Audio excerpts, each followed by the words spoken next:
நம்ம வந்து 10th பாலிட்டியில் first லெசனை வந்து நம்ம எப்படி அப்படிங்கிற ஒரு வியூ வந்து பார்த்துடலாம். மொத்தமாக என்ன கொடுத்துருக்காங்க அப்படிங்கிறத பார்த்துடலாம்.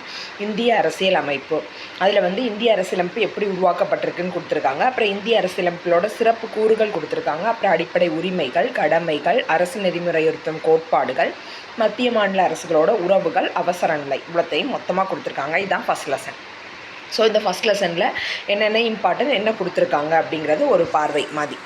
ஓகே, ஒரு நாட்டோட நிர்வாகம் அப்படிங்கிறது எந்த அடிப்படை கொள்கைகளை சார்ந்து அமைஞ்சிருக்கு அப்படிங்கிறத பிரதிபலிக்கக்கூடிய அடிப்படை சட்டம் தான் அரசியலமைப்பு. இது ஒரு நாட்டோட முன்னேற்றத்துக்கு அச்சாணியாக இருக்குது, பேஸாக இருக்குது அப்படின்னு சொல்லிட்டாங்க. இதை வந்து அமெரிக்க ஐக்கிய நாட்டில் தான் ஃபஸ்ட்டு தோன்றியிருக்கு. அதுலேருந்து தான் நம்மளும் வந்து எடுத்திருக்கோம். அப்புறம் அரசியலமைப்பு அப்படிங்கிறது எல்லா மக்களாட்சி நாடுகளுக்குமே அவங்கள நிர்வகித்து கொள்றதுக்கு ஒரு பேஸாக அவங்களுக்கு வந்து தேவைப்படுது. அந்த மாதிரி நம்ம நாட்டுக்கும் நம்ம வந்து உருவாக்கணும். எப்போ அப்படின்னா 1946 அமைச்சரவை தூதுக்குழு திட்டத்துக்கு கீழே இந்திய அரசியல் நிர்ணய சபை அப்படின்னு ஒன்று உருவாக்கப்பட்டிருக்கு. அது மூலமாக தான் இந்த இந்திய அரசியலமைப்பு உருவாக்கப்பட்டிருக்கு. எப்போ 1946 அமைச்சரவை தூதுக்குழு திட்டத்துக்கு கீழே உருவாக்கப்பட்ட இந்திய அரசியல் நிர்ணய சபையால். சரி, இந்த இந்திய அரசியல் நிர்ணய சபையில் யாரெல்லாம் இருந்தாங்க அப்படின்னு பார்த்தோம்னா 292 மாகாண பிரதிநிதிகள், எல்லாமே இந்தி மாகாணமாக இருந்துச்சு. ஸோ 292 மாகாணத்தோட ஒவ்வொரு பிரதிநிதிகள், அதுக்கப்புறம் 93 தேச அரசுகளோட நியமன உறுப்பினர்கள் நியமிக்கப்பட்டிருக்காங்க.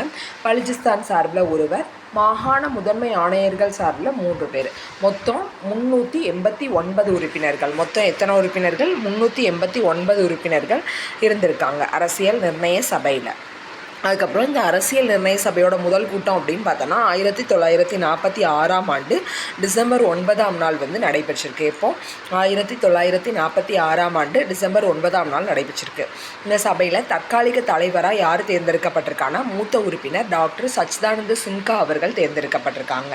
இந்திய அரசியலமைப்பு உருவாக்கத்தை அதாவது அது நடந்துகிட்ருக்கம்ச்சிலேயே அந்த கூட்டத்தொடர் உருவாக்கணும், அரசியலமைப்பை உருவாக்கணும் அப்படின்னு நடந்துகிட்ருக்கம்ச்சிலேயே அவர் வந்து இறந்துடுறாரு. அதுக்கப்புறம் டாக்டர் ராஜேந்திர பிரசாத்தை வந்து இந்திய அரசியலமைப்பு நிர்ணய சபையோட தலைவராக வச்சிடுறாங்க. ஹச்சி முகர்ஜி, விடி கிருஷ்ணமாச்சாரி இவங்க 2 பேரையும் துணைத் தலைவர்களாக வச்சிடுறாங்க. இந்த கூட்டத்தொடர் வந்து 11 அமர்வுகளாக 166 நாட்கள் வந்து நடைபெற்றிருக்கு. இந்த கூட்டத்தின் போது 2473 திருத்தங்கள் வந்து முன்வைக்கப்பட்டிருக்கு. அதுக்கப்புறம் இந்திய அரசியலமைப்பு நிர்ணய சபை மூலமாக இதுன்னு சொல்லியாச்சு. அப்புறம் இந்திய அரசியலமைப்பு சட்ட வரைவு குழுன்னு ஒன்று வந்து நியமிக்கப்பட்டிருக்கு. அதில் வந்து தலைவர் யாருன்னு பார்த்தோம்னா டாக்டர் BR அம்பேத்கர் அப்படிங்கிறவங்க தான் தலைவர். இந்திய அரசியலமைப்பு சட்டம் அவர் மூலமாக தான் உருவாக்கப்பட்டிருக்கு. அதனால இந்திய அரசியலமைப்பின் தந்தை அப்படின்னு அழைக்கப்படுறாரு டாக்டர் BR அம்பேத்கர். இந்திய அரசியலமைப்பு சட்டம் வந்து எழுதப்பட்டிருக்கு. அதுக்கப்புறம் தான் அது வந்து பொதுமக்கள், பத்திரிகைகள், மாகாண சட்டமன்றங்கள் எல்லார் மூலமாகவும் அது விவாதிக்கப்பட்டிருக்கு. அதில் வந்து ஒரு முகவுரை, 22 பாகங்கள், 395 சட்டப்பிரிவுகள், 8 அட்டவணைகளை கொண்டு இந்திய அரசியலமைப்பு 1949 நவம்பர் 26 வந்து ஏற்றுக்கொள்ளப்பட்டிருக்கு. 1950 ஜனவரி 26 வந்து இந்திய அரசியலமைப்பு சட்டத்தை வந்து நம்ம நடைமுறைப்படுத்தியிருக்கோம். ஸோ அதனால தான் நம்ம வந்து இன்னும் வரையும் குடியரசு தினமாக கொண்டாடிட்டு இருக்கோம். பிரேம் பெஹாரி நரேன் ரைச்சடா அப்படிங்கிறவங்க தான் இத்தாலிய பாணியில் அவருடைய கைப்பட இந்திய அரசியலமைப்பு சட்டத்தை வந்து எழுதியிருக்காங்க. யார்? பிரேம் பெஹாரி நரேன் ரைச்சடா அப்படிங்கிறவங்க. அதுக்கப்புறம் இந்திய அரசியலமைப்பு சட்டத்தின் சிறப்பு கூறுகள் அப்படின்னு சொல்லி கொடுத்துருக்காங்க. இது வந்து மெயின்ஸில் நமக்கு கொஸ்டினாகவே கேட்கலாம். ஸோ இதில் என்ன கொடுத்துருக்காங்க அப்படின்னு நம்ம ரீட் மட்டும் பண்ணி பார்த்துக்கலாம். உலகில் உள்ள எழுதப்பட்ட அனைத்து அரசியலமைப்புகளை விட மிகவும் நீளமானது இந்திய அரசியலமைப்பு. ஓகேயா? இதன் பெரும்பாலான கருத்துக்கள் பல்வேறு நாடுகளின் அரசியலமைப்புகளிலிருந்து பெறப்பட்டவையாக இருக்குது. இது நெகிழாத்தன்மை கொண்டதாகவும் நெகிழும் தன்மை கொண்டதாகவும் உள்ளது. கூட்டாட்சி முறை அரசாங்கத்தை, அதாவது மத்திய மாநில அரசுகள் சேர்ந்த அந்த கூட்டாட்சி முறை அரசாங்கத்தை வந்து இது ஏற்படுத்துது. அதுக்கப்புறம் மத்தியில் மட்டுமல்லாமல் மாநிலங்களிலும் நாடாளுமன்ற முறையினை வந்து இது தோற்றுவிக்கிறது. இந்தியாவை சமய சார்பற்ற நாடாக இது வந்து மாற்றுது. சுதந்திரமான நீதித்துறையை வந்து வழங்குது. உலகளாவிய வயது வந்தோர் வாக்குரிமையை அறிமுகப்படுத்தியதோடு 18 வயது நிரம்பிய குடிமக்கள் அனைவருக்கும் எந்தவித பாகுபாடுமே இன்றி வாக்குரிமையை வந்து வழங்குது. ஒற்றை குடியுரிமையை வந்து நமக்கு வழங்கியிருக்கு. சிறுபான்மையினர், பட்டியலினத்தவர், பழங்குடியினர் ஆகியோருக்கு சிறப்பு விதிகள் மூலமாக சலுகைகளையும் வழங்க வகை செஞ்சுருக்கு அப்படின்னு சொல்லி இது வந்து நமக்கு ரிட்டன் எக்ஸாமில் டிஸ்கிரிப்டிவ் டைப்பில் நம்ம வந்து மெயின்ஸுக்கு போகமிச்சில் இந்திய அரசியலமைப்பு சட்டத்தின் சிறப்பு கூறுகள்னு கொஸ்டினாகவே கேட்கலாம். ஸோ இது இன்னொரு வாட்டி பொறுமையாக வாசித்து பார்த்துக்கோங்க. அதுக்கப்புறம் முகவுரை அப்படிங்கிறது வந்து என்னதுன்னா, அரசியலமைப்புக்கு ஒரு இன்ட்ரோடக்ஷன், அறிமுகம் மாதிரி, முன்னுரை மாதிரி இருந்திருக்கு. இதில் வந்து அடிப்படை கொள்கைகள், நோக்கங்கள், லட்சியங்கள் எல்லாமே அந்த அரசியலமைப்போட மொத்த கொள்கை, நோக்கம், லட்சியம் எல்லாத்தையுமே சுருக்கமாக சொல்லியிருக்காங்க. அதனால் இதை வந்து அரசியலமைப்பின் திறவுகோல் அப்படின்னு சொல்கிறோம். 1947 ஜனவரி 2 இந்திய அரசியல் நிர்ணய சபையால் ஏற்றுக்கொள்ளப்பட்ட ஜவஹர்லால் நேருவின் குறிக்கோள் தீர்மானத்தின் அடிப்படையில் இந்திய அரசியலமைப்பின் முகவுரை வந்து அமைஞ்சிருக்கு. எதன் அடிப்படையில்னு கேட்டாங்கன்னா, ஜவஹர்லால் நேருவின் குறிக்கோள் தீர்மானத்தின் அடிப்படையில். இது வந்து எப்போ ஏற்றுக்கொள்ளப்பட்டுச்சு? 1947 ஜனவரி 2 வந்து இந்திய அரசியல் நிர்ணய சபையால் ஏற்றுக்கொள்ளப்பட்டிருக்கு. ஓகே. முகவுரை 1976 42வது அரசியலமைப்பு சட்ட திருத்தத்தின்படி ஒரே ஒரு டைம் திருத்தப்பட்டிருக்கு. எப்போ? 1976 42வது அரசியலமைப்பு சட்ட திருத்தப்படி ஒரே ஒரு டைம் திருத்தப்பட்டிருக்கு. என்ன திருத்தம் அப்படின்னு பார்த்தோம்னா, சமதர்மம், சமயசார்பற்ற, ஒருமைப்பாடு அப்படிங்கிற சொற்கள் வந்து சேர்க்கப்பட்டிருக்கு. இந்த முகவுரை எப்படி தொடங்குது அப்படின்னு பார்த்தோம்னா, இந்திய மக்களாகிய நாம் அப்படிங்கிற அந்த சென்டென்ஸோடு தான் வந்து தொடங்குது அப்படின்னு சொல்லியிருக்காங்க. ஓகே. அப்புறம் நம்மளோட இந்திய மக்கள் தான் இந்திய அரசியலமைப்புக்கு ஆதாரம் அப்படின்னு சொல்கிறாங்க. அப்புறம் இறையாண்மை மிக்க, சமதர்ம, சமயசார்பற்ற, ஜனநாயக குடியரசு இந்தியா அப்படிங்கிறது ஒரு இறையாண்மை மிக்க, சமதர்ம, சமயசார்பற்ற, ஜனநாயக குடியரசு. இந்த 5ஐயும் நம்ம வந்து மாறாமல் படிச்சுக்கணும். அதாவது சமதர்ம, சமயசார்பற்ற, ஜனநாயக குடியரசு அப்படின்றது இந்த 5 புக் பேக் கொஸ்டினில் இருக்குது. அப்புறம் இந்திய குடிமக்கள் எல்லாத்துக்குமே இது வந்து சமூக, பொருளாதார, அரசியல் நீதிகளில் வந்து பாதுகாப்பு வழங்குறது தான் இதோட நோக்கமாக இருக்குது அப்படின்னு சொல்லிட்டாங்க. ஓகே. 1789 பிரெஞ்சு புரட்சியின் போது சுதந்திரம், சமத்துவம், சகோதரத்துவம் இதெல்லாம் முழக்கங்களாக இருந்துச்சு.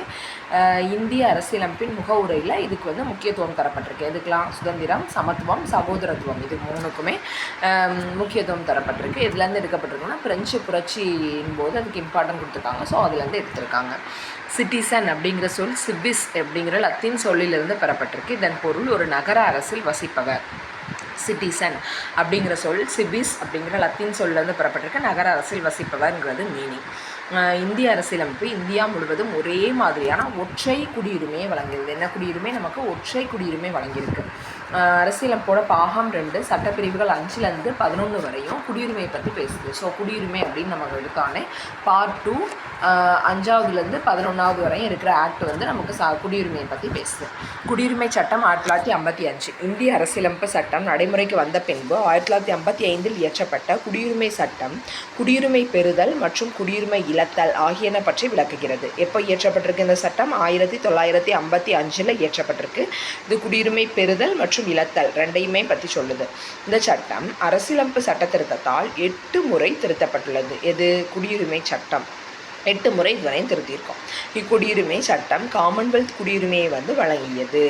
அந்த குடியுரிமை 2003 அரசியலமைப்பு சட்ட திருத்தத்தின்படி அந்த காமன்வெல்த் குடியுரிமையும் நீக்கப்பட்டிருக்கு. இப்போ குடியுரிமை பெறணும் அப்படின்னா அதுக்கு வந்து 5 வழிகள் இருக்குது. என்னதெல்லாம் அப்படின்னு பார்த்தோம்னா, ஒன்று இந்திய குடிமகனாக பிறந்திருக்கணும், இல்லைனா வம்சாவளியாக இருக்கணும், பதிவு செஞ்சுருக்கணும், இல்லைனா இயல்பு உரிமை அடிப்படையில், இல்லைனா பிரதேச இணைவு மூலமாக நம்ம வந்து இந்திய குடியுரிமையை பெற முடியும். ஸோ ஒன்றையும் ப்ரீஃபாக பார்த்துடலாம். பிறப்பின் மூலம் 1950 ஜனவரி 26 அன்றோ அல்லது அதற்கு பின்னரோ இந்தியாவில் பிறந்த அனைவரும் இந்திய குடிமக்களாக கருதப்படுவாங்க அப்படிங்கிறது தான் ஃபஸ்ட்டு. அதாவது 1950 ஜனவரி 26க்கு அப்புறம் நம்ம வந்து இந்தியாவில் பிறந்திருக்கணும். அவங்க தான் சொல்கிறாங்க பிறப்பின் மூலம். வம்சாவளி 1950 ஜனவரி 26 அன்றோ அல்லது அதற்கு பின்னரோ வெளிநாட்டில் பிறந்த ஒருவர் அவருடைய தந்தை, அதாவது அவர் பிறக்கம்ஸில் அவருடைய தந்தை வந்து இந்திய குடிமகனாக இருக்காங்க அப்படின்னா அவருக்கு வந்து வம்சாவளி மூலம் இந்திய குடியுரிமை வந்து கொடுக்காங்க.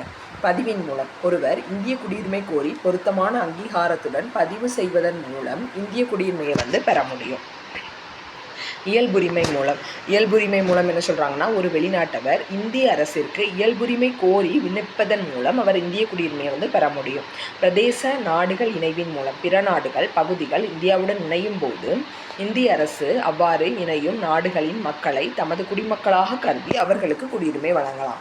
இப்போ ஒரு நாட்டை வந்து நம்ம நாட்டு கூட இணைக்கும் அப்படிங்கிற பட்சத்தில் அவங்களுக்கு வந்து குடியுரிமை கொடுக்காங்க. இயல்புரிமைனா வெளிநாட்டவர் இந்திய அரசிற்கு இயல்புரிமை கோரி விண்ணப்பிப்பதன் மூலம் அவர் வந்து இந்திய குடியுரிமையை பெற முடியும்னு போட்டிருக்காங்க.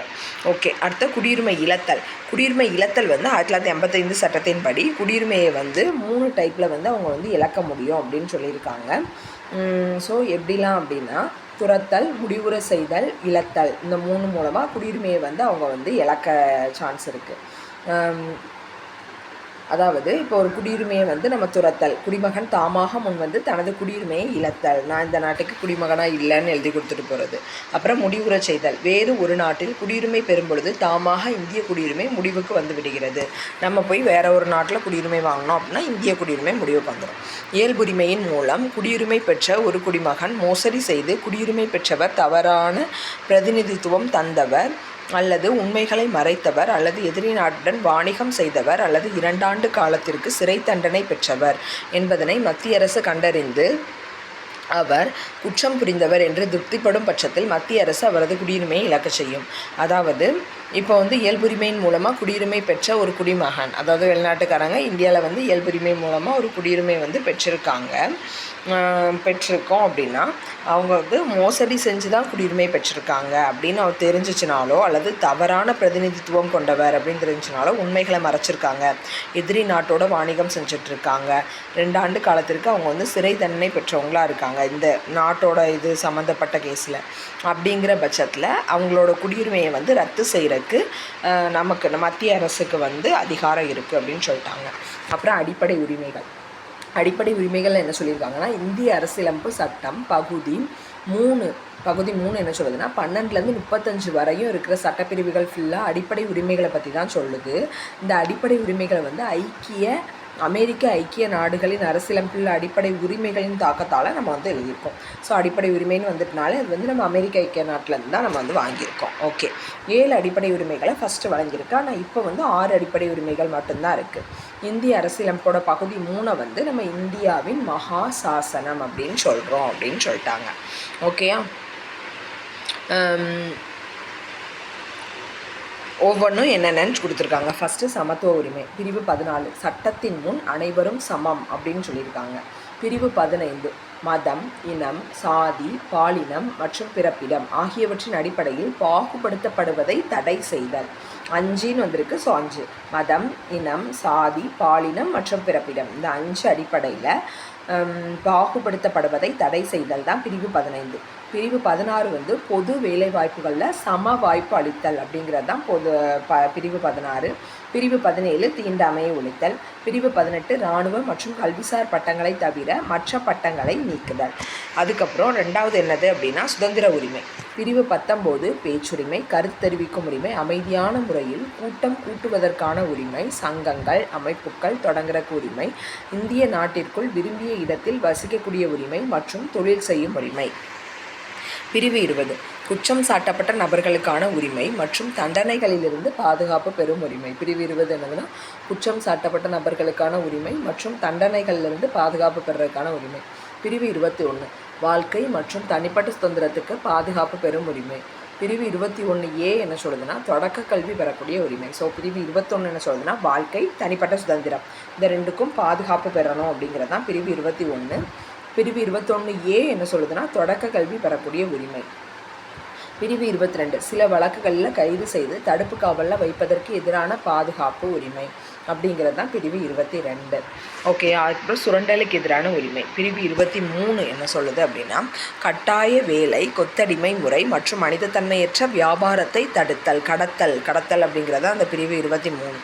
அதுக்கப்புறம் பிரிவு 24 தொழிற்சாலைகள் மற்றும் ஆபத்தான இடங்களில் குழந்தை தொழிலாளர் முறையினை தடுத்தல் அப்படிங்கிறது பிரிவு 24.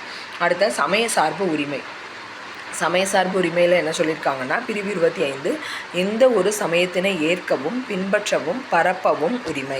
பிரிவு 25 என்ன சொல்லியிருக்காங்கன்னா எந்த ஒரு சமயத்தினாலும் நம்ம ஏற்றுக்கலாம், பின்பற்றலாம், பரப்பலாம்.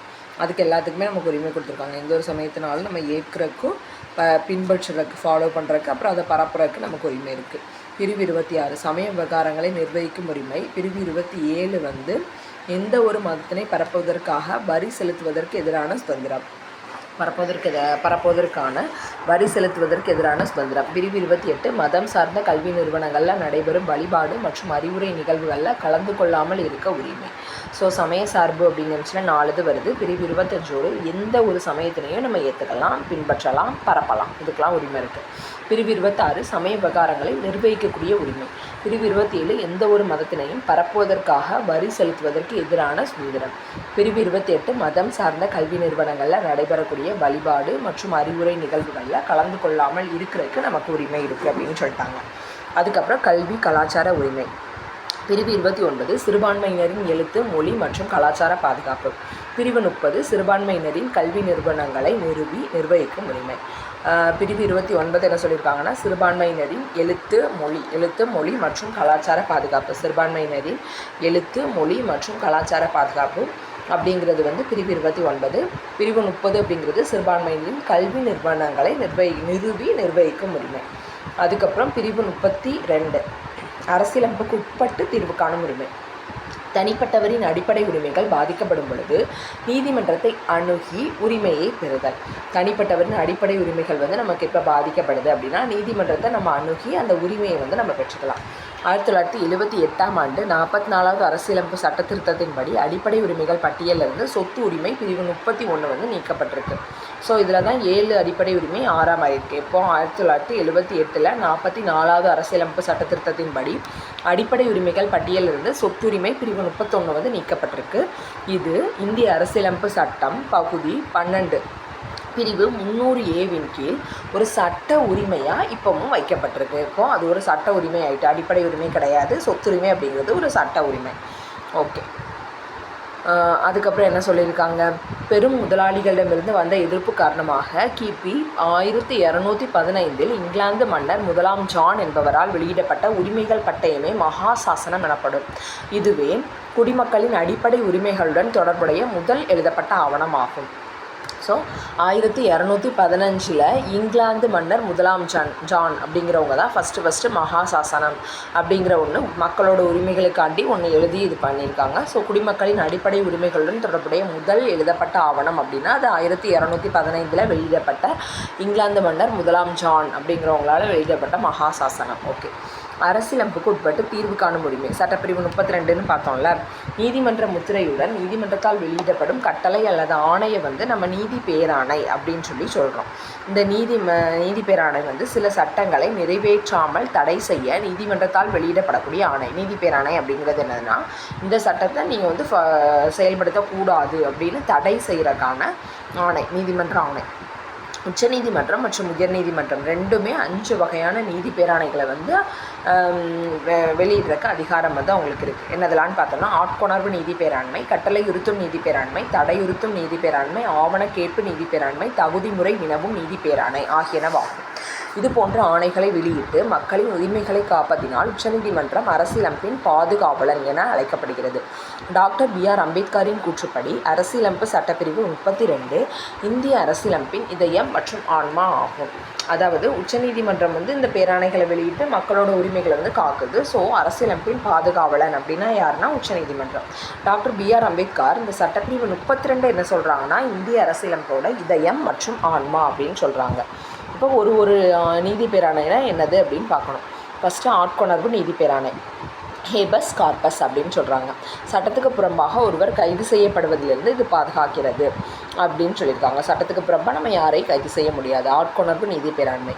கட்டளையுறுத்தும் நீதி பேராணை, மனுதாரர் சட்ட உதவியுடன் தனது மனு தொடர்பான பணியினை சம்பந்தப்பட்ட துறையிலிருந்து நிறைவேற்றிக் கொள்ள முடியும். மேண்டமஸ்.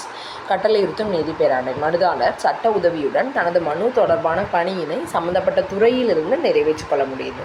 அடுத்து தடையுறுத்தும் நீதி பேராணை, ப்ராஹிபிஷன். ஒரு கீழ் நீதிமன்றம் தனது சட்ட எல்லையினை தாண்டி செயல்படுவதனை தடுக்கிறது. ஒரு கீழ் நீதிமன்றம் வந்து அதோட சட்ட எல்லையினை தாண்டி செயல்படுவதை வந்து இது தடுக்குது. தடையுறுத்தும் நீதி பேராண்மை, ப்ராஹிபிஷன். ஒரு கீழ் நீதிமன்றம் தனது சட்ட எல்லையினை தாண்டி செயல்படுவதை இது தடுக்குது. தடையுறுத்தும் நீதி பெறாண்மை ப்ராஹிபிஷன். ஒரு கீழ் நீதிமன்றம் அதுக்குள்ள எல்லையை தாண்டி செயல்படுறதை தடுக்குது. ஆவணக்கேற்ப பேராண்மை செருட்டோரி. உயர்நீதிமன்றம் ஆவணங்களை நியாயமான பரிசீலனைக்கு தனக்கோ அல்லது உரிய அதிகாரிக்கோ அனுப்ப செய்ய கீழ் நீதிமன்றங்களுக்கு இடும் ஆணை. சரியா, அந்த ஆவணங்களை கேட்குறதுக்கு அதிகாரம். அதான் ஆவணக்கேற்ப பேராண்மை செரிட்டோரி அப்படின்னு சொல்கிறாங்க. அதுக்கப்புறம் லாஸ்ட் ஒன்று 5வது என்னதுன்னா கோவாரண்டோ. தகுதிமுறை வினவும் நீதி பேராணை சட்டத்துக்கு புறம்பாக தகாத முறையில் அரசு அலுவலகத்தை கைப்பற்றுவதை தடை செய்கிறது. ஸோ அவங்களோட சர்டிஃபிகேட்ஸ் எல்லாம் கேட்டு அவங்க கரெக்டாக தான் இருக்காங்களான்னு பார்க்குறதுக்கு கோவாரண்டோ. தகுதிமுறை வினவும் நீதி பேராணை சட்டத்துக்கு புறம்பாக தகாத முறையில் அரசு அலுவலகத்தை கைப்பற்றுவதை தடை செய்கிறது. அடிப்படை உரிமைகளை நிறுத்தி வைத்தல். இந்திய அரசியலமைப்பு சட்டப்பிரிவு 352 கீழ் குடியரசுத் தலைவரால் அவசர நிலை அறிவிக்கப்படும் பொழுது இந்திய அரசியலமைப்பு சட்டப்பிரிவு 19 கீழ் உத்தரவாதம் அளிக்கப்பட்ட சுதந்திரம் தாமாகவே நிறுத்தப்படுகிறது. மற்ற அடிப்படை உரிமைகளையும் குடியரசுத் தலைவர் சில குறிப்பிட்ட ஆணைகளை பிறப்பிப்பதன் மூலம் தடை செய்யலாம். அதாவது அடிப்படை உரிமைகளை நிறுத்தி வைத்தல். இந்திய அரசியலமைப்பு சட்டப்பிரிவு 352 கீழ் குடியரசுத் தலைவரால் அவசர நிலை அறிவிக்கப்படும் போது இந்திய அரசியலமைப்பு சட்டப்பிரிவு 19 கீழே கொஞ்சம் கொடுத்தாங்கல்ல, அது அந்த சுதந்திரம் ஃபுல்லாக தாமாகவே நிறுத்தப்படுகிறது. மற்ற அடிப்படை உரிமைகளை குடியரசுத் தலைவர் குறிப்பிட்ட ஆணைகளை பிறப்பித்து அது மூலமாக நிறுத்தி வைக்க முடியும். குடியரசுத் தலைவரின் இந்த ஆணைகள் நாடாளுமன்றத்தால் அங்கீகரிக்கப்பட்டிருக்கணும். ஆனால் எந்த சூழ்நிலையிலும் குடியரசுத் தலைவரால் இந்திய அரசியலமைப்பு சட்டப்பிரிவு 20 என்ன சொல்லுதுன்னா, குற்றங்கள் மற்றும் தண்டனைகளிலிருந்து பாதுகாப்பு அப்படிங்கிறது தான் 21 கீழ் வழங்கப்பட்ட உரிமைகள். 21 என்ன சொல்லுதுன்னா, வாழ்க்கை மற்றும் தனிநபர் சுதந்திரம் அப்படிங்கிறத சொல்லுது. ஸோ இதை ரெண்டையும் தடை செய்ய முடியாது. 20ஐயும் 21ஐயும் மட்டும் நம்மளால் தடை செய்ய முடியாதுன்னு சொல்லிட்டாங்க. ஓகே, அரசு நெறிமுறையுறுத்தும் கோட்பாடுகள். அரசு நெறிமுறையுறுத்தும் கோட்பாடுகளில் என்ன சொல்லியிருக்காங்க அப்படின்னா, அரசு நெறிமுறையுறுத்தும் கோட்பாடுகள் பகுதி 4ல் இருக்குது. 36 இருந்து 51 வரை தரப்பட்டிருக்கு. ஸோ அரசு நெறிமுறையுறுத்தும் கோட்பாடுகள் அப்படிங்கிறது பகுதி 4 36லேருந்து 51 வரையும் இருக்குது. இது அரசியலமைப்பு சட்டம் வழிகாட்டும் நெறிமுறைகளுக்காக தனியாக வகைப்பாட்டினை கொண்டிருக்கவில்லை. அதாவது இது 3 பெரும் பிரிவாக பிரிக்கப்பட்டிருக்கு. இதை கட்டாயமாக செயல்படுத்தணும் அப்படின்னு கிடையாது. அதாவது நம்ம இது மறுக்கப்படுற பட்சத்தில் ஸ்ட்ரெயிட்டாக கோர்ட்டுக்கெலாம் போய் அப்பீல் பண்ணி வாங்க முடியாது. நம்மளால் அடிப்படை உரிமைகளை வாங்குற மாதிரி இதை யூஸ் பண்ண முடியாது. அரசு நெறிமுறையுறுத்தும் கோட்பாடுகளை 3ஆக பிரிச்சிருக்காங்க. சமதர்ம, காந்திய, தாராள அறிவு சார்ந்தவை. Good back question. சமதர்ம, காந்திய, தாராள அறிவு சார்ந்தவை என்று பிரிக்கப்பட்டுள்ளன. ஓகேயா, இந்த கொள்கைகளை நாடாளுமன்றத்தால் வலுக்கட்டாயமாக செயல்படுத்த முடியாது சொல்லிட்டாங்களா. நாடாளுமன்றத்தால் நம்ம ஸ்ட்ரெயிட்டாக போய் வலுக்கட்டாயமாக நம்மளால் செயல்படுத்த முடியாது. நீதிமன்றத்தால் எந்த நீதிமன்றத்தாலையுமே வலுக்கட்டாயமாக செயல்படுத்த முடியாது. ஆனாலும் இது ஒரு நாட்டை நிர்வகிக்கிறதுக்கு அவசியமானதாக இருக்குது. ஸோ அது நம்ம யூஸ் பண்ணிகிட்ருக்கோம். இதை இந்திய அரசியலமைப்பின் புதுமையான சிறப்பம்சம் அப்படின்னு சொல்லி B.R. அம்பேத்கர் சொல்லியிருக்காங்க. இது மக்களுக்கு சமுதாய நலனை தர்றதுக்காண்டி தான் இது அமைக்கப்பட்டிருக்கு. ஓகே, 2002ஆம் ஆண்டு மேற்கொள்ளப்பட்ட 86வது அரசியலமைப்பு சட்டத்திருத்தத்தின்படி இந்திய அரசியலமைப்பின் பிரிவு 45 திருத்தப்பட்டு பிரிவு 21A கீழ் தொடக்க கல்வி அடிப்படை உரிமையாக சேர்க்கப்பட்டுள்ளது. இந்த திருத்தம் மாநில அரசுகள் முன்பருவ மழலையர் கல்வியை early childhood care and education 6 வயது வரையுள்ள குழந்தைகளுக்கு வழங்க அறிவுறுத்துகிறது. அதாவது 2002ஆம் ஆண்டு ஒரு திருத்தம் மேற்கொண்டிருக்காங்க. 86வது அரசியலமைப்பு சட்ட திருத்தம்.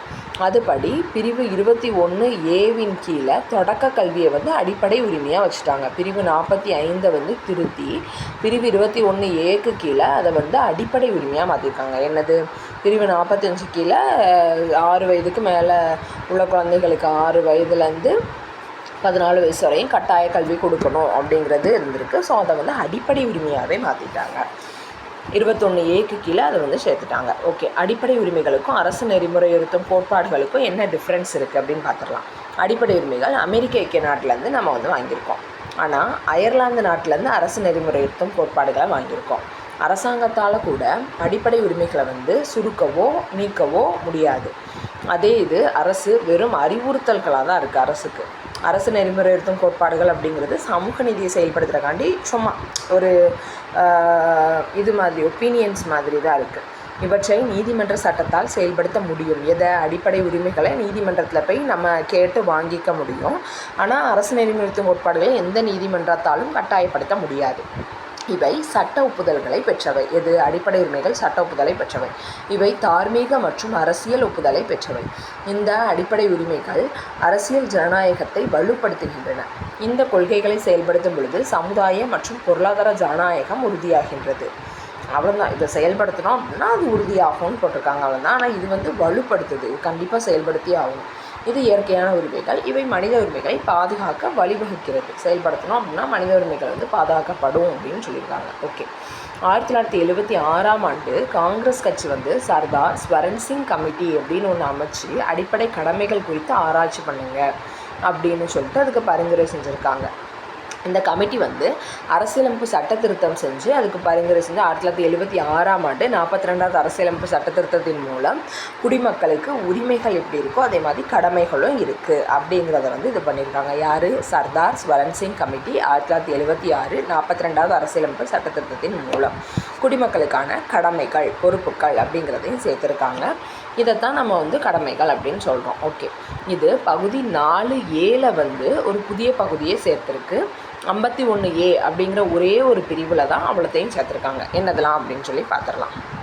ஃபஸ்ட்டு கடமை 51A ஃபஸ்ட்டு கடமை என்னதுன்னா, ஒவ்வொரு இந்திய குடிமகனும் அரசியலமைப்பு, அதன் கொள்கைகள், நிறுவனங்கள், தேசிய கீதம், தேசிய கொடி, தேசிய சின்னங்கள் எல்லாத்தையுமே மதித்து நடக்கணும். ஸோ இந்திய குடிமகன் அப்படிங்கிற பட்சத்தில் அவ்வளோத்தையுமே இந்திய அரசியலமைப்பாக இருக்கலாம், கொள்கைகள், நிறுவனங்கள், தேசிய கீதம், தேசிய கொடி, தேசிய சின்னம் எல்லாத்துக்குமே நம்ம அதுக்குள்ள மதிப்பை கொடுக்கணும். சுதந்திர போராட்டத்துக்கு தூண்டுகோலாக அமைந்த உயரிய நோக்கங்களை போற்றி வளர்த்தல். சுதந்திர போராட்டத்துக்கு நிறைய தூண்டுகோலாக அமைஞ்ச அந்த அகிம்சை அந்த மாதிரியான உயரிய நோக்கங்களை போற்றி வளர்க்கணும் அப்படிங்கிறது. அப்புறம் இந்தியாவின் இறையாண்மை, ஒற்றுமை, ஒருமைப்பாடு ஆகியவற்றை பேணி காத்தல். 3வது C. ஸோ இறையாண்மை, ஒற்றுமை, ஒருமைப்பாடு இந்த 3ஐயும் பேணி காமிக்கணும், பேணி பாதுகாக்கணும். அப்புறம் 4வது டிஃபென்ஸ் அப்படிங்கிறத ஞாபகம் வச்சுக்கோங்க. தேச பாதுகாப்பிற்கு தேவைப்படும் பொழுது தேச பணியாற்ற தயாராக இருத்தல். இப்போ திடீர்னு ஒரு போர் வருது, எல்லோரும் வாங்க அப்படின்னா நம்ம இராணுவ வீரராக போகிறதுக்கு ரெடியாக இருக்கணும்.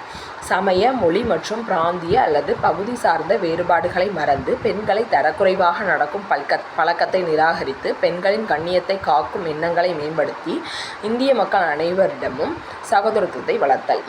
ஈவ் டீசிங்னு வச்சுக்கோங்க. சமய, மொழி, பிராந்திய இந்த வேறுபாடுகளே இருக்கக்கூடாது. ஸோ எல்லோரும் ஈக்குவல், கேர்ள்ஸு பாய்ஸ் எல்லோரும் ஈக்குவல் அப்படிங்கிற அந்த இதில் நம்ம எல்லாரையும் இந்திய மக்கள் அப்படின்ற சகோதரத்துவத்தோடு இது பண்ணணும். நமது உயர்ந்த பாரம்பரிய கலப்பு கலாச்சாரத்தை மதித்து பாதுகாத்தல். ஸோ நம்மளோட கலாச்சாரம் அப்படிங்கிறது ரொம்ப உயர்ந்தது, அதை நம்ம பாதுகாக்கணும் அப்படிங்கிறது தான் எஃப் கொடுத்துருக்காங்க. அதுக்கப்புறம் காடுகள், ஏரிகள், ஆறுகள், வனவிலங்குகள் மற்றும் உயிரினங்கள் ஆகிய இயற்கை சுற்றுச்சூழலை பாதுகாத்து மேம்படுத்தி அவை வாழும் சூழலை ஏற்படுத்தல். ஸோ கார்டன் வச்சுக்கோங்க.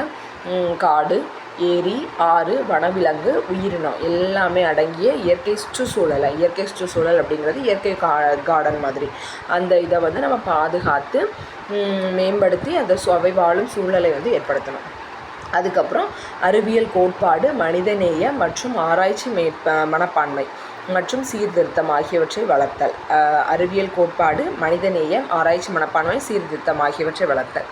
அப்புறம் வன்முறையை கைவிட்டு பொது சொத்துக்களை பாதுகாத்தல் அப்படிங்கிறது. அதுக்கப்புறம் தனிப்பட்ட மற்றும் கூட்டு செயல்பாடுகள் என அனைத்து செயல்பாடுகளிலும் சிறந்தவற்றை நோக்கி செயல்பட்டு தேசத்தின் நிலையான உயர்ந்த முயற்சி மற்றும் சாதனைக்காக உழைத்தல். 6 முதல் 14 வயது வரையிலான குழந்தைகள் அனைவருக்கும் கல்வி பெறும் வாய்ப்பினை வழங்குதல். இதை தான் நம்ம 2002 அடிப்படை கடமையை என்ன பண்ணியிருக்கோன்னா 6 முதல் 14 வரையிலான குழந்தைகள் அனைவருக்குமே அடிப்படை கல்வி அப்படின்னு சொல்லி மாற்றி வச்சிட்டாங்க. ஓகேயா? பெற்றோருக்கு அது ஒரு முக்கியமான கடமையாக இருக்குது. அப்புறம் மத்திய மாநில அரசுகளோட உறவுகள் என்ன சொல்லியிருக்காங்க அப்படின்னா, இந்திய அரசு கூட்டாட்சி முறையில் அமைஞ்சிருக்கு. ஸோ மத்திய மாநில அரசுகளுக்கு இடையான அதிகாரங்களை அரசியலமைப்பு பிரித்து வச்சுருக்கு. மத்திய அரசுக்கு இவ்வளோ அதிகாரம், மாநில அரசுக்கு இவ்வளோ அதிகாரம், பொதுவான அதிகாரங்கள் அப்படின்னு 3 தலைப்புகளில். ஃபஸ்ட்டு என்ன சொல்லியிருக்காங்க அப்படின்னா, இது மத்திய அரசு, மாநில அரசு, யூனியன் பிரதேசம் எல்லாத்துக்குமே பொருந்துகிற மாதிரி சொல்லியிருக்காங்க. அரசியலமைப்பிலோட 7வது அட்டவணை அப்படிங்கிறது தான் இதை பற்றி சொல்லுது. மத்திய மாநில அரசுகளுக்கு இடையான அதிகார பகிர்வினை 7வது அட்டவணை சொல்லுது. ஓகேயா? மத்திய பட்டியல், மாநில பட்டியல், பொதுப்பட்டியல் அப்படின்னு 3ஆக பிரிச்சுட்டாங்க. மத்திய பட்டியலில் 97, மாநில பட்டியலில் 66, பொதுப்பட்டியலில் 47 அப்படின்னு சொல்லி வச்சுருக்காங்க முதல்ல. ஓகேயா. இப்போ வந்து நாடாளுமன்றம் வந்து இதில் எதுலனாலும் சட்டம் இயற்றிக்கலாம். ஆனால் சட்டமன்றத்துக்கு அந்த அதிகாரம்லாம் கிடையாது. பொதுப்பட்டியலில் நாடாளுமன்றம், மாநில சட்டமன்றம் ரெண்டுமே வந்து ஏற்றிக்கலாம். மாநில அரசுக்கு சொந்தமான மாநில பட்டியலில் சட்டம் இயற்றக்கூடிய அதிகாரம் சட்டமன்றத்துக்கு இருக்குது. ஓகேயா. இப்போது பிரச்சனை வருது அப்படிங்கிற பட்சத்தில் பொதுப்பட்டியலில் இயற்றப்பட்ட சட்டங்களில் வந்து மத்திய அரசோட அதிகாரம் தான் வந்து செல்லுபடி ஆகும். ஓகேயா. அது இப்போது அதிகார பகிர்வு எப்படி இருக்குன்னா, மத்திய அரசு 100 துறைகளை கொண்டிருக்கு, மாநில அரசில் 61 துறைகள், பொதுவான பட்டியலில் 52 துறைகள் வந்து இருக்குது. 100, 61, 52 துறைகள் வந்து இருக்குது. ஓகே. 1976ஆம் ஆண்டு மேற்கொள்ளப்பட்ட 42வது அரசியலமைப்பு சட்டத்திருத்தம் மாநில பட்டியலில் இருந்து 5 துறைகளை பொதுப்பட்டியலுக்கு வந்து மாற்றிருக்கு. என்னதுலான்னா கல்வி, காடுகள், எடைகள் மற்றும் அளவுகள், பறவைகள் மற்றும் வனவிலங்கு பாதுகாப்பு மற்றும் உச்சநீதிமன்றம், உயர்நீதிமன்ற அமைப்புகளை தவிர பிற நீதிமன்றங்களின் நீதி நிர்வாகம் ஆகியனவாகும் அப்படின்னு கொடுத்துட்டாங்க. ஓகேயா.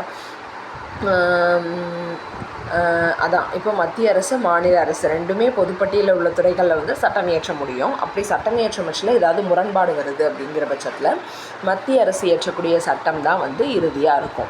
நிர்வாக உறவுகள் அப்படின்னு பார்க்கமிச்சில் நாடாளுமன்றம் தொடர்பான விஷயங்களில் சட்டங்களை இயற்றக்கூடிய சிறப்பு அதிகாரம், மாநில அரசுகள் செய்து கொள்ளும் உடன்படிக்கை அல்லது ஒப்பந்தங்களை அங்கீகரிப்பது எல்லாமே வந்து அந்த நிர்வாக உறவுகளில் தான் வருது. 1969 மத்திய மாநில அரசுகளோட உறவுகள் குறித்து ஆராயணும் அப்படிங்கிறக்காண்டி தமிழக அரசு வந்து டாக்டர் PV ராஜமன்னார் தலைமையின் கீழே ஒரு 3 குழுவை வந்து நியமித்தாங்க. சரியா. PV அப்புறம் நிதி உறவுகள் என்ன சொல்லியிருக்காங்கன்னா, அரசியலமைப்பு சட்டம் பகுதி 12 சட்டப்பிரிவு 268லேருந்து 293 வரையும் இருக்கிற ஒரு பிரிவுகள் வந்து மத்திய மாநில அரசுகளோட நிதி சார்ந்த உறவுகளை பற்றி விளக்குது. ஸோ இதில் இருந்தால் நமக்கு வந்து கொஸ்டின் வந்துகிட்டே இருக்குது. 268லேருந்து 293 வரையில் இருக்கிற சட்டப்பிரிவுகள் வந்து இந்திய அரசியலமைப்பு சட்டம் என்ன சொல்லுது அப்படின்னா, மத்திய மாநில அரசுகளுக்கு இடையே இருக்கிற நிதி சார்ந்த உறவுகளை பற்றி வந்து விளக்குது அப்படின்னு சொல்லியிருக்காங்க. 280வது என்ன சொல்லுது அப்படின்னா, குடியரசுத் தலைவரால் நியமனம் செய்யப்பட்ட நிதிக்குழு பரிந்துரையின் அடிப்படையில் மத்திய அரசால் சில வரிகள் விதிக்கப்பட்டு வசூலிக்கப்பட்டு மத்திய அரசாலும் மாநில அரசாலும் பிரித்து கொள்ளப்படுதான். இது 280க்கு கீழே நிதிக்குழு அமைக்காங்க. ஸோ அவங்களோட பரிந்துரை அடிப்படையில் மத்திய அரசு, மாநில அரசு ரெண்டு பேருமே வசூலித்து அதை வந்து பிரிச்சுக்கிறாங்க. மத்திய அரசால் தான் அந்த வரிகள் வந்து விதிக்கப்படும் அப்படின்னு சொல்லிட்டாங்க. ஓகேயா. மத்திய மாநில அரசுகளின் உறவினை விசாரிக்க மறைந்த முன்னாள் பிரதமர் திருமதி இந்திரா காந்தி அவர்கள் 1983ஆம் ஆண்டு சர்க்காரியா குழுவினை வந்து நியமிச்சிருக்காங்க. அக்குழுவின் 247 பரிந்துரைகளில் 180 பரிந்துரைகள் வந்து மத்திய அரசு செயல்படுத்தியது. அவற்றுள் மிக முக்கியமானது 1990 அமைக்கப்பட்ட மாநிலங்களுக்கிடையான குழு ஆகும். 1990 அமைக்கப்பட்ட மாநிலங்களுக்கிடையான குழு தான் அதை வந்து இது பண்ணியிருக்கு. ஓகே. அலுவலக மொழிகள். அரசியலமைப்பு சட்ட பகுதி 17 343 351 வரையிலான சட்டப்பிரிவுகள் அலுவலக மொழிகள் பற்றி விவரிக்கின்றது. அரசியலமைப்பு சட்டப்பகுதி 17 பிரிவு பகுதி 17 343 351 வரையிலான இருக்க சட்டப்பிரிவுகள் வந்து அலுவலக மொழிகள் பற்றி இருக்குது. இதை வந்து யூனியன் பிரதேச மொழிகள், வட்டார மொழிகள், நீதித்துறை மொழிகள், சட்டம் மற்றும் சிறப்பு வழிகாட்டு மொழிகள் அப்படின்னு சொல்லி 4 தலைப்புகளில் வந்து பிரித்து வச்சுருக்காங்க. முதலாவது மொழிக்குழு 1955ஆம் ஆண்டு நியமிக்கப்பட்டது. இது தனது அறிக்கையினை 1956 வந்து சமர்ப்பிச்சிருக்கு. இவ்வறிக்கையின் தொடர்ச்சியாக நாடாளுமன்றம் 1963ஆம் ஆண்டு அலுவலக மொழி சட்டம் அப்படின்னு ஒன்று வந்து இயற்றியிருக்காங்க. ஸோ முதலாவது மொழிக்குழு அப்படின்னு கேட்டாங்கன்னா 1955ஆம் ஆண்டு நியமிக்கப்பட்டிருக்கு. 1956 அறிக்கை சமர்ப்பிச்சிருக்கு. 1963ஆம் ஆண்டில் அலுவலக மொழி சட்டம்னு ஒன்று இயற்றியிருக்காங்க. இந்த சட்டம் ஹிந்தியுடன் ஆங்கிலம் மத்திய அரசின் அனைத்து அலுவலக நோக்கங்களுக்காகவும் நாடாளுமன்ற கருத்து பரிமாற்றத்திற்காகவும் 15 வருஷத்துக்கு பிறகும் கூட அதன் பயன்பாட்டை வந்து தொடரலாம் அப்படின்னு சொல்லியிருக்காங்க. அப்புறம் இதை திருத்தி 1967ஆம் ஆண்டு அலுவலக மொழிகள் திருத்த சட்டம் அலுவலக மொழியாக ஆங்கிலம் வந்து கால வரையறையின்றி தொடரலாம். ஃபஸ்ட்டு 1963, அடுத்து 1967. ஓகேயா. கால வரையறையின்றி அது தொடரலாம் அப்படின்னு சொல்லிட்டாங்க. அதுக்கப்புறம் 14 மொழிகள் வந்து அரசியலமைப்பின் 8வது அட்டவணையில் வந்து அங்கீகரிக்கப்பட்டிருக்கு. இப்போது அது வந்து 22 மொழியாக வந்து அது அங்கீகரிக்கப்பட்டிருக்கு அப்படின்னு சொல்லிட்டாங்க. அதுக்கப்புறம் அவசர நிலை. இந்த பாக்ஸில் என்ன சொல்லியிருக்காங்கன்னா 2004ஆம் ஆண்டு இந்திய அரசு செம்மொழிகள் அப்படிங்கிற வகைப்பாட்டினை வந்து தீர்மானிச்சிருக்கு. அதன்படி 6 மொழிகள் வந்து செம்மொழி தகுதியினை வந்து பெற்றிருக்கு. தமிழ் 2004, சமஸ்கிருதம் 2005, தெலுங்கு 2008, கன்னடம் 2008, மலையாளம் 2013, ஒடியா 2014. ஸோ நம்ம இதை அரேஞ்ச் பண்ணுங்கள் அப்படின்னு கூட அவங்க கொடுக்க வாய்ப்பு இருக்குது. தமிழ் 2004, சமஸ்கிருதம் 2005, தெலுங்கு 2008, கன்னடம் 2008, மலையாளம் 2013, ஒடியா 2014. அவசர கால ஏற்பாடுகள். அவசர காலத்தை வந்து 3 வகையில் அரசியலமைப்பில் சொல்லியிருக்காங்க. ஃபஸ்ட்டு தேசிய அவசர நிலை, சட்டப்பிரிவு 352. ஒருவேளை போர், வெளிநாட்டினர் ஆக்கிரமிப்பு அல்லது ஆயுதம் ஏந்திய கிளர்ச்சி அல்லது உடனடி ஆபத்து, அச்சுறுத்தல், இந்த மாதிரி எதாவது ஒன்றில் இந்தியாவோட பாதுகாப்புக்கு அச்சுறுத்தல் வந்துருச்சு அப்படின்னா குடியரசுத் தலைவர் வந்து அரசியலமைப்பு சட்டப்பிரிவு 352 கீழே அவசர நிலையை வந்து பிறப்பிச்சிருவாங்க. போர் காரணமாக அவசர நிலை அறிவிக்கப்படும் பொழுது, போர் அப்படி இல்லைன்னா வெளிநாட்டினர் ஆக்கிரமிப்பு, இது மூலமாக அவசர நிலை அப்படின்னா அதை வெளிப்புற அவசர நிலைன்னு சொல்கிறோம். ஆயுதம் ஏந்திய கிளர்ச்சி காரணமாக இப்போ வந்து நடக்குது அப்படின்னா அது வந்து உள்நாட்டு அவசர நிலை அப்படின்னு சொல்கிறோம். 1962, 71, 1975 இந்த 3 வருஷமுமே இந்த அவசர நிலைகள் வந்து அறிவிக்கப்பட்டிருக்கு. எப்போ 1962, 71, 75 இந்த 3 ஆண்டுகள்லையுமே அறிவிக்கப்பட்டிருக்கு. மாநில அவசர நிலை சட்டப்பிரிவு 356.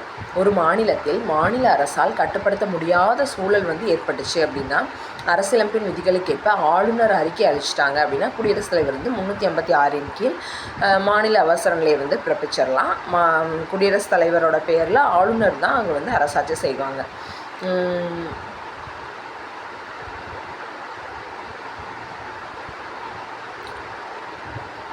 இப்போ இதை வந்து நமக்கு வந்து 1 வருஷம் வந்து இதை கண்டினியூ பண்ணலாம். 352 படி அவசர நிலை இருந்துச்சு அப்படின்னாலும் ஆனால் தேர்தல் ஆணையம் இங்கே வந்து சட்டமன்ற தேர்தலை நடத்த முடியாத சூழலில் இருக்குது அப்படின்னு ஒரு சான்று அளித்தாலும் ஓராண்டை தாண்டி இந்த அவசர நிலை வந்து தொடரலாம். ஆனால் அவசர நிலை வந்து அதிகபட்சமாக வந்து 3 ஆண்டுகள் தான் இருக்க முடியும் அப்படின்னு சொல்லியிருக்காங்க. ஓகேயா.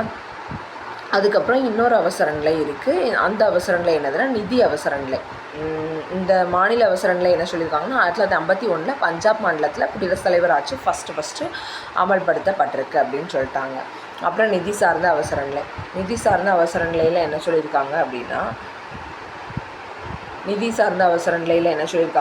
360 படி இப்போ வந்து கடன், நிதி நிலைத்தன்மை இல்லை அப்படிங்கிற பட்சத்தில் ஏதாவது இந்தியாவோட கரன்சியில் நிறைய பிரச்சனை ஆயிடுச்சு, நிறைய கடன் ஆயிடுச்சு அப்படிங்கிற பட்சத்தில் இந்த 360 அப்படிங்கிற அந்த நிதி சார்ந்த அவசர நிலையை பிறப்பிச்சிருவாங்க குடியரசுத் தலைவர். அப்படி நியமித்தாங்க அப்படின்னா மத்திய மாநில அரசுகளோட ஊழியர் எல்லாமே அந்த ஊதியம் எல்லாமே படிகள் எல்லாமே நிப்பாட்டிட்டு அதை கம்மி பண்ணிடுவாங்க. அப்புறம் உச்சநீதிமன்ற, உயர்நீதிமன்ற நீதிபதிகள் உட்பட அனைவரது ஊதியமும் குடியரசுத் தலைவரின் ஒரு ஆணையின் மூலமாக குறைக்கப்படும். இந்த வகையான அவசர நிலை வந்து இந்தியாவில் இதுவரையும் நமக்கு வந்து அறிவிக்கலை அப்படின்னு சொல்லிட்டாங்க. ஓகேயா. அப்புறம் அரசியலமைப்பு சட்ட திருத்தம், அமெண்ட்மெண்ட் அப்படிங்கிறது என்னதுன்னா இப்போ அரசியலமைப்பில் வந்து நிறைய இருக்குது. ஆனால் அது காலத்துக்கு காலம் ஏற்ற மாதிரி மாறிக்கிட்டே தான் இருக்குது. சட்டங்களை எப்படி மாற்றுறோம் அப்படிங்கிறதான் கொடுத்துருக்காங்க. பகுதி 20 368 சட்டப்பிரிவு வந்து சட்ட திருத்தத்தில் அரசியலமைப்பினை நம்ம வந்து சட்ட திருத்தம் செய்யணும் அப்படின்னா என்னென்ன முறைகளை வந்து பின்பற்றணும் அப்படின்னு சொல்லியிருக்காங்க. ஸோ அரசியலமைப்பு சட்டத்திருத்தம் செய்கிறதுல வந்து நிறைய வழிமுறைகள் இருக்குது. நாடாளுமன்றத்தின் 2 அவைகளிலும் அரசியலமைப்பு சட்டத்திருத்த மசோதா வந்து அறிமுகப்படுத்தப்படணும். ஃபஸ்ட்டு மேலவை கீழவை 2லையுமே. நாடாளுமன்றத்தின் ஒவ்வொரு அவையிலும் அவையின் ஒட்டுமொத்த உறுப்பினர்களில் பெரும்பான்மை உறுப்பினர்கள் மற்றும் அவைக்கு வந்து வாக்களித்தவர்களில் 2 பங்குக்கு குறையாமல் மசோதாவுக்கு ஆதரவாக வாக்களித்தால் மட்டுமே குடியரசுத் தலைவரின் ஒப்புதலுக்காக அனுப்பப்படும்.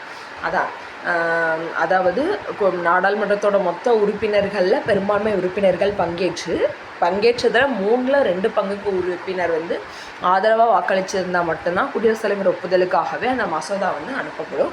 குடியரசுத் தலைவர் ஒப்புதல் கொடுத்துட்டாங்க அப்படின்னா அது வந்து சட்ட திருத்தமாக மாற்றப்பட்டுரும். மாநில சட்டமன்றத்தால் அரசியலமைப்பில் எந்த ஒரு சட்ட திருத்தத்தையும் கொண்டு வர முடியாது அப்படின்னு சொல்லிட்டாங்க. ஓகேயா. அதுக்கப்புறம் அரசியலமைப்பு சட்டத்திருத்தத்தில் 368 சட்டப்பிரிவு 3 வகைகளில் அரசியலமைப்பில் சட்டத்திருத்தங்களை செய்ய வழிவகுக்குதுன்னு சொல்லிட்டாங்க. நாடாளுமன்றத்தில் சிறப்பு அறுதி பெரும்பான்மை மற்றும் மொத்த மாநிலங்களின் பாதிக்கும் மேற்பட்ட மாநிலங்களின் எளிய அறுதி பெரும்பான்மையுடன் நம்ம வந்து திருத்தம் மேற்கொள்ளலாம் அப்படின்னு சொல்லியிருக்காங்க. ஓகேயா. நாடாளுமன்றத்தின் சாதாரண அறுதி பெரும்பான்மை மூலம் திருத்தப்படுதல், நாடாளுமன்றத்தின் சிறப்பு அறுதி பெரும்பான்மை மூலமாக திருத்தப்படுதல், நாடாளுமன்றத்தின் சிறப்பு அறுதி பெரும்பான்மை பாதிக்கும் மேற்பட்ட மாநில சட்டமன்றங்களின் ஒப்புதலை பெறணும். இந்த 2 மூலமாகவும் திருத்தப்படுதல் அப்படின்னு சொல்லி 3 டைப்பாக தான் அரசியலமைப்பு வந்து நம்ம திருத்த முடியும். 42வது அரசியலமைப்பு சட்ட திருத்தத்தை வந்து சிறிய அரசியலமைப்பு அப்படின்னே சொல்கிறோம். இந்த அளவுக்கு திருத்தம் பண்ணியிருக்காங்க. 42வது அரசியலமைப்பு சட்ட திருத்தம் 1976. அரசியலமைப்பு செயல்பாடு குறித்து ஆய்வு செய்ய 2000 ஆண்டு இந்திய அரசு ஒரு தீர்மானத்தின்படி எம்.என். வெங்கடாச்சலய்யா தலைமையில் அரசியலமைப்பு சட்ட செயல்பாட்டுக்கான தேசிய சீராய்வு ஆணையம் ஒன்றை அமைத்தது. அரசின் பல்வேறு நிலைகள், அவற்றிற்கிடையான தொடர்பு மற்றும் பங்களிப்புகள் குறித்து புதிய நோக்கத்தோடு ஆராய ஏப்ரல் 2007 ஆண்டு 3 உறுப்பினர்களை கொண்ட எம்.எம். புன்ஷி தலைமையில் அப்போதைய அரசு ஒரு ஆணையத்தை அமைச்சது. 3 உறுப்பினர்களை கொண்ட ஆணையம் வந்து ஏப்ரல் 2007 எம்.எம். புன்ஷி தலைமையில் வந்து அமைக்கப்பட்டிருக்கு. ஃபஸ்ட்டு 2000 ஆண்டில் இந்திய அரசு ஒரு தீர்மானத்தின்படி எம்.என். வெங்கடாச்சலய்யா தலைமையில் அரசியல் சட்ட செயல்பாட்டுக்கான தேசிய சீராய்வு ஆணையம் அப்படின்னு சொல்லி ஒன்றை வந்து அமைச்சிருக்காங்க. அப்படின்னு சொல்லி மொத்தமாக பாடத்தை முடிச்சிட்டாங்க. பாட சுருக்கத்தில் என்ன கொடுத்துருக்காங்கன்னா, அமைச்சரவை திட்டக்குழு 1946 கீழ் அமைக்கப்பட்ட அரசியல் நிர்ணய சபையால் இந்திய அரசியலமைப்பு சட்டம் வந்து உருவாக்கப்பட்டிருக்கு. இந்தியா ஒரு இறையாண்மை மிக்க சமதர்ம சமய சார்பற்ற ஜனநாயக குடியரசு என இந்திய அரசியலமைப்பின் முகவுரை வந்து சொல்லுது. சிட்டிசன் அப்படிங்கிற சொல் சிவிஸ் அப்படிங்கிற லத்தீன் சொல்லிலிருந்து பெறப்பட்டது. இதன் பொருள் ஒரு நகர அரசில் வசிப்பவர். Doctor B.R. அம்பேத்கரின் கூற்றுப்படி 32வது அரசியலமைப்பு சட்டப்பிரிவு இது அரசியலமைப்பின் ஆன்மா, இதயம் அப்படின்னு சொல்லி சொல்கிறோம். இந்திய அரசியலமைப்பில் அடிப்படை கடமைகள் முன்னாள் சோவியத் யூனியன் USSR அரசியலமைப்பிலிருந்து சேர்க்கப்பட்டன. 2004 இந்திய அரசு மொழிகளை வகைப்படுத்த முடிவு செய்து புதிய வகைகளாக செம்மொழிகளை அறிவித்தது. 2004 அரசியலமைப்பு பகுதி 20 368வது சட்டப்பிரிவு அரசியலமைப்பு சட்டத்திருத்தம் செய்வதில் அரசியலமைப்பு திருத்த நடைமுறைகள் மற்றும் அது குறித்து நாடாளுமன்றத்தின் அதிகாரங்களை பற்றி விவரிக்கிறது அப்படின்னு சொல்லி பாடச்சுருக்கத்தை முடிச்சிட்டாங்க. இதுக்கப்புறம் இருக்கிற புக் பேக் கொஸ்டின்ஸையும் ஒரு சின்ன ரிவிஷனையும் சேர்த்து நம்ம அடுத்த வீடியோவாக பார்த்துடலாம். Thank you friends.